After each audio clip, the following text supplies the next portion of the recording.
Hello, everybody, and welcome into Perspective. Glad you could drop by and have a little visit today. We have something kind of unusual going on, and I'll explain it to you in just a minute. First, let me introduce you to our first guest. He comes to us by way of a pretty well-known family, the Phillips family. Kevin Hoch. Kevin, good to have you, lad. Sam, such a pleasure to be here. Thank you for having me on. What is it you do? I serve as the CEO of the Frank Phillips Foundation, which oversees Woolaroc Museum and Wildlife Preserve, as well as the Frank Phillips home in Bartlesville, Oklahoma. Well, you've got a heck of a responsibility. Now, let me talk to you and the audience and kind of bring everything together for them at home. We have the first segment, we're going to be talking about Frank quite a bit, Uncle Frank and Aunt Jane. Then on the bottom of the show, our producer wisely decided to separate the two and give you, the viewer, a little breathing room, because even though they're from a family of 10 children, I think, when you start talking about what they accomplished, what they did in their lives, it gets to be all entangled. So he decided to insert a different interview in between the two to kind of give you a breathing room and help us all kind of keep our facts straight. Anyway, it's good to have you here. Great to be here. Let's talk a little bit about Woolaroc and Bartlesville. How did that all get underway? Wow, that's a great question. So when you look at Woolaroc, Frank, of course, coming down from Iowa, where he was born and raised, decided that he was going to get into the oil business. He originally started as a barber, then he was a banker, then he became an oil man. So he's in Oklahoma. He's building out his oil empire at Phillips Petroleum. He's spending a lot of his time on the East Coast, though, because it was very expensive, capital intensive to grow your business. Mm-hmm. So he needed lots of funding. So he was spending a lot of time on the East Coast, specifically in New York, with bankers to get that funding. And he was spending about half of his time in New York, half of his time in Oklahoma. So with the wealth that he had created and the network that he had with politicians and bankers and celebrities, he thought, hey, I may start my own compound up in the Northeast as a way to entertain these important folks, to keep my business churning and my network churning. So he had that initial idea, but his heart really was in Bartlesville, Sam. So he created the Woolaroc Museum and Wildlife Preserve, which was his ranch back in 1925, as a way to entertain that vast network of folks that he had. And it's open to the public. Please go up there, go visit, it's worth your time. He was known as Uncle Frank. As you said, there were 10 of the children altogether in the beginning. Mm-hmm. Everybody chose to go their different way, their own path they wanted to walk, mm-hmm. searching for independence and wealth. Those were interesting days in Oklahoma and around the country, and the word wildcat could apply to just about anybody. I'm intrigued about a couple of things that Frank did. One, he had a thing called the Outlaw Days. Mm-hmm. Where you could be wanted for murder. Yeah. But in this one day, you were invited to the ranch, yeah. along with law enforcement, with the understanding you could wear your guns, there would be no arrests made, enjoy the barbecue, the friendship, and the music and all that. Mm-hmm. What an incredible idea. What an incredible idea. And he pulled it off. Yeah. He pulled it off. He understood the importance of having friends in high places and low places. It protected his business interests. It allowed him to advance the goals that he had, of course, in the community. So he hosted the Cow Thieves and Outlaws reunion. It originally started back in 1927. We're so proud to still have that event today. Now, we don't have outlaws there, of course. Too bad. Too bad, right? Not quite as raucous as it was. But like you said, when Frank came to Oklahoma from Iowa, it truly was the Wild West. He had to figure out a way, of course, to ensure that he could protect his interests and build a network that would allow him to advance those interests. Michael Wallace and his wife, Suzanne, are very close friends about my family. And Michael wrote a book about Wade Phillips. But in it, he talks about when they first kicked this thing off, this Cowboys and Outlaws thing together, there was one instance where Chief Bacon Ryan was forced to wait at the gate for a couple of hours. Are you familiar with that story? I'm very familiar with that story. Could you tell it, please? Yeah, so it's a great story. They're having, of course, this reunion out at Woolaroc. They're going to have a chief out there for an amazing ceremony. Frank was dear friends with many of the tribes, but especially the Osage. And his protege, actually, Boots Adams, was in charge of basically greeting everyone and directing them down to Clyde Lake for this ceremony.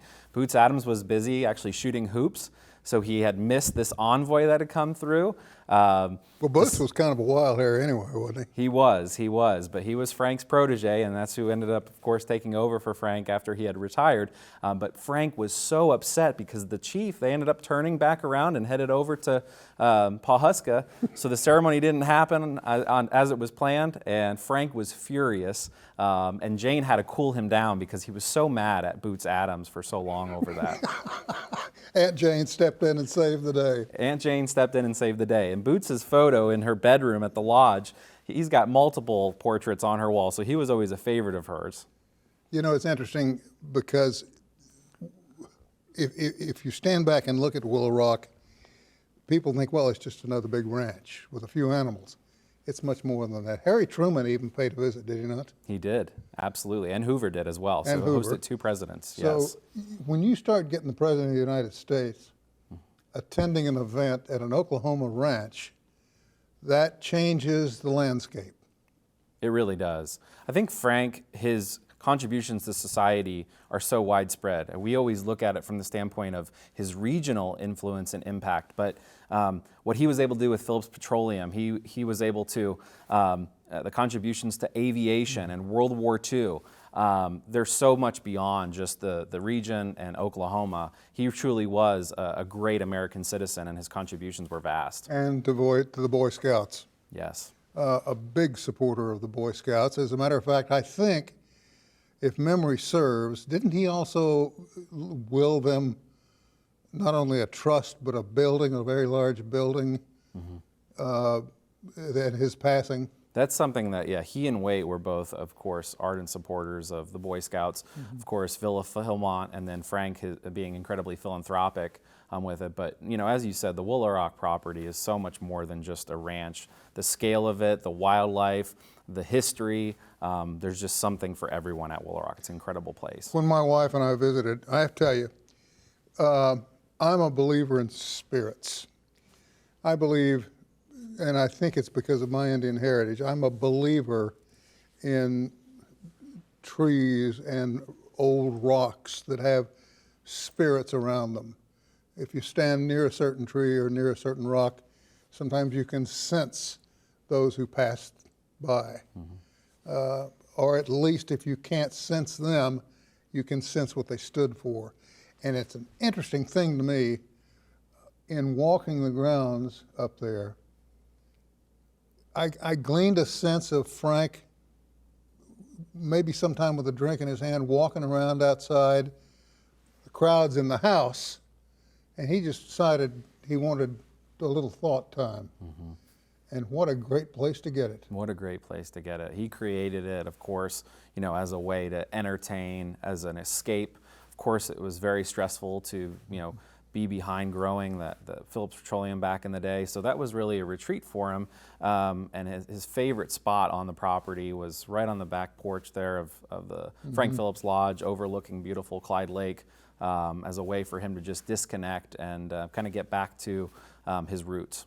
Michael Wallace wrote that there was a Christmas gathering once.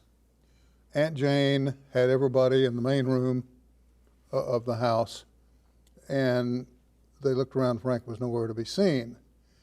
He'd gone up to a room separate from everybody else's and closed the door and sat there, apparently in the dark, for quite some time.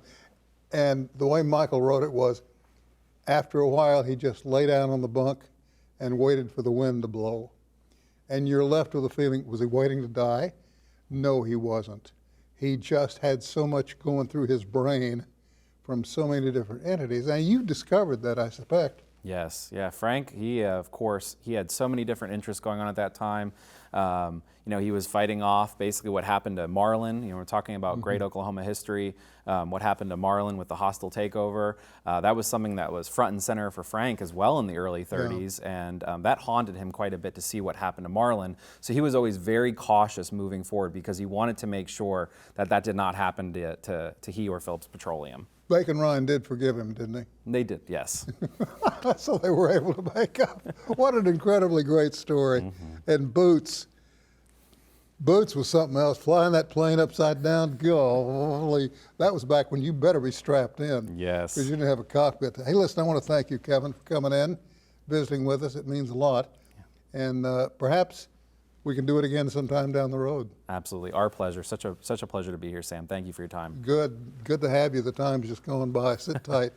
We're going to take a short break, and we'll be back with what we call a break in the conversation right after this.